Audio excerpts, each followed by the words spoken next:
दिल्ली के पुराने कैफ़े की एक शांत दोपहर थी। किताबों और कॉफ़ी के बीच दो अनजान चेहरे टकराए।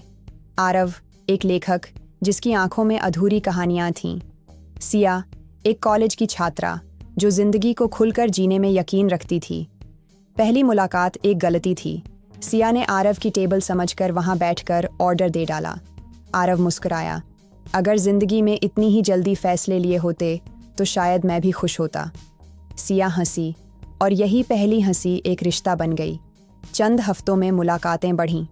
आरव की कहानियों में अब सिया की मुस्कान शामिल होने लगी और सिया की जिंदगी में पहली बार कोई ऐसा था जो उसकी खामोशियों को भी पढ़ लेता। एक दिन सिया ने पूछा, तुम इतनी उदास कहानियां क्यों लिखते हो? आरव ने मुस्कुराते हुए जवाब दिया, क्योंकि कुछ लोग हैं जिन्होंने दिल तोड़ने में कसर नहीं छोड़ी और दिल अब भी उन्हें ही चाहता है। सिया ने मजाक उड़ाया, हा हा हा, तुम बहुत फिल्मी हो। पर आरव का चेहरा गंभीर था। इजहार, अधूरी मोहब्बत का पहला पूरा कदम। एक शाम इंडिया गेट की रोशनी में सिया ने आरव से कहा, मैं तुमसे प्यार करने लगी हूँ। आरव कुछ देर चुप रहा, फिर उसने बस इतना कहा, मैं तो कब से तुम्हें अपनी कहानियों में जी रहा हूँ। दोनों की हंसी, खामोशियाँ, लंबी वॉक और छोटी छोटी बातें, सब कुछ अब मोहब्बत था। लेकिन आरव को एक डर हमेशा सताता रहा, क्या इस बार मेरा दिल फिर से टूटेगा?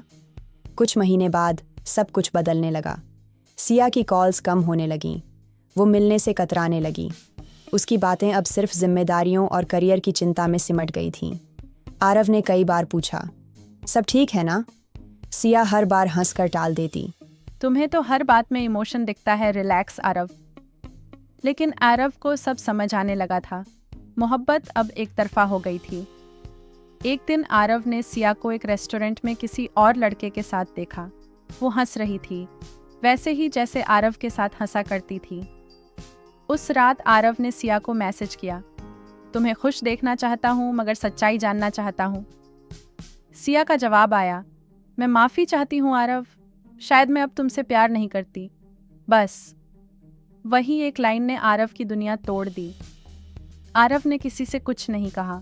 वो अब कैफ़े नहीं जाता, कहानियाँ नहीं लिखता। उसकी कलम से निकली आखिरी लाइन थी, ज़रा भी तुम्हें रहम ना आया, उसी का दिल दुखाया जिसने तुम्हें इतना चाहा। 3 साल बीत चुके थे। आरव अब एक मशहूर लेखक बन चुका था। उसकी किताबें बेस्ट सेलर थीं, पर वो मुस्कुराना भूल चुका था। एक दिन एक किताब लॉन्च के दौरान एक महिला आई, वही सिया। वो धीमे से मुस्कुराई और कहा, तुम्हारी किताबें पढ़ी हैं, एक एक लाइन जैसे मुझसे बात करती है।